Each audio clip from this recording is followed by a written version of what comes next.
I read an article the other day. It was talking about how the end of Infinity War, like how to talk with your young child when they're done watching Infinity War. And like the author was talking about how I guess he'd taken his young son to watch Infinity War, and then like at the end, towards the end of the film, he like looks over at his son, and then like I guess after some stuff had happened on screen, the son's like the life was gone from his eyes. Right, like he said tears were just streaming down his face. He was crying inconsolably, and the father was like, "No, it's okay, it's gonna be fine." Did my dad write that article?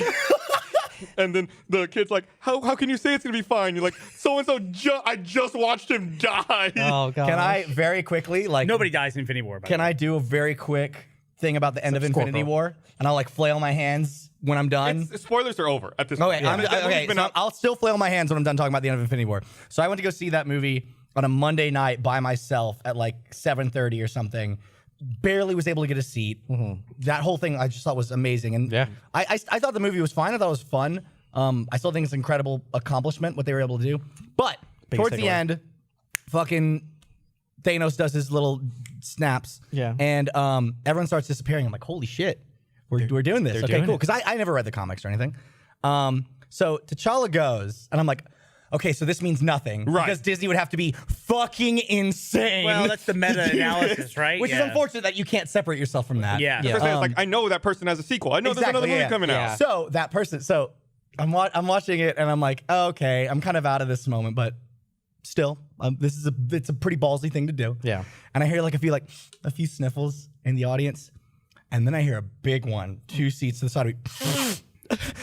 And there's this like middle-aged woman there, just like bleary-eyed, like she's in it. I'm like, oh man, wow, she's really into this. Like that's really cool that she's having this emotional connection with this film. But then she had to ruin it for everyone else, because as soon as you get that, Mr. Stark, I don't feel so good. No. And I'm like, what the fuck? And of course Peter's going, and he's clinging. He's like, I don't want to go. And she goes, no. And I'm trying not to laugh, and I feel bad for like a number of reasons, but like, dog, she was in this zone. Like her only child was like going. I wanted to go over to her and like give her a blanket and cocoa and be like, have that talk with her that this dude he's had with his son, man. I can't think of the last time I saw someone have that one. All right, I'm done. I'm done now. Well, no. Redo it. So the woman who was sitting in front of me when I watched Infinity War, like there's a scene where Tony Stark gets stabbed. And I was like, oh my God, they're gonna kill him right here. I wish I'd have been it. The woman in front of me goes, no. I did that. I had that same reaction. And then she has a few comments about the rest of the movie, and then they have the after credit scene where like people disappear and stuff, and then the lights come up in the theater, and she goes, well, that movie fucking sucks. Dude, I had there's like the opposite of this is when something so fucking stupid happens in a movie, someone has to call it out.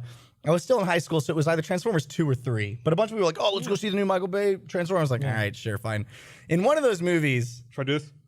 Yeah, let's go ahead and do it. Let's go and do it. And we're done. And come back. I thought you were doing that for Transformers, too. And I was like, let's not spoil that. In one of the films, Shia LaBeouf goes through what can only be described as the most violent and horrifying car accident like ever. It's just like roll, cut to roll, fucking explosion, roll, drops like 5 stories. And the very next shot, like that's when all the music like cuts out. Yeah. And he just like gets out of the car, like, oh, that was crazy. And some dude down the front goes, what the fuck? Like bullshit. Yeah. And like the entire audience just lost it. It was one of my favorite movie moments of collectively all of us going, this is a stupid fucking movie. There was years ago when I was in high school, I saw Face Off. And it was a very empty theater. It was me and I think it was Frank. We went to go see Face Off, and there was like the theater was almost empty. There was like one dude in the theater, like 2 rows behind us, like seated directly behind us. And there's a scene towards the end of the movie where they're like on the boat chase, and like one of the boats flies up in the air, and it's like a huge explosion. And then the guy behind me, only the guy in the theater goes, yes! He was just like so into it. Have you ever been in a theater where someone tries to start a clap and just don't go? Oh, that's a really uncomfortable situation to be in for like the remainder of the film. I was in that situation with a friend of ours. Oh no, Matt Hullum. Oh no, we went and saw the Don't tell me he started it. The Star Wars like the special editions when they came out in theaters. Okay. Oh, So the yeah. original Yeah. trilogy, but when they added all the garbage to it. Yeah. And you know, we went and saw New Hope, and everyone was like, "Yeah," you know, when you see like the first time Leia's on screen, everybody's clapping. Sure. First time, For a second, I thought you were Han meant, like, Solo. The 3D. Not to spoil anything about episode 4, but then when we in Empire, we went and saw Empire. I want to say they came out like months apart, or maybe I don't know. They seemed like they were pretty close. Anyway, we went and saw Empire together, and everybody did the same thing when they clapped when Leia showed up and when Darth Vader showed up the first time. But then Boba Fett appeared on screen, and I was like, "Yeah, Boba Fett!" Nothing. Nobody was into Boba Fett except for come Matt. on. I know, right? What are you gonna do? But he's great. Ish.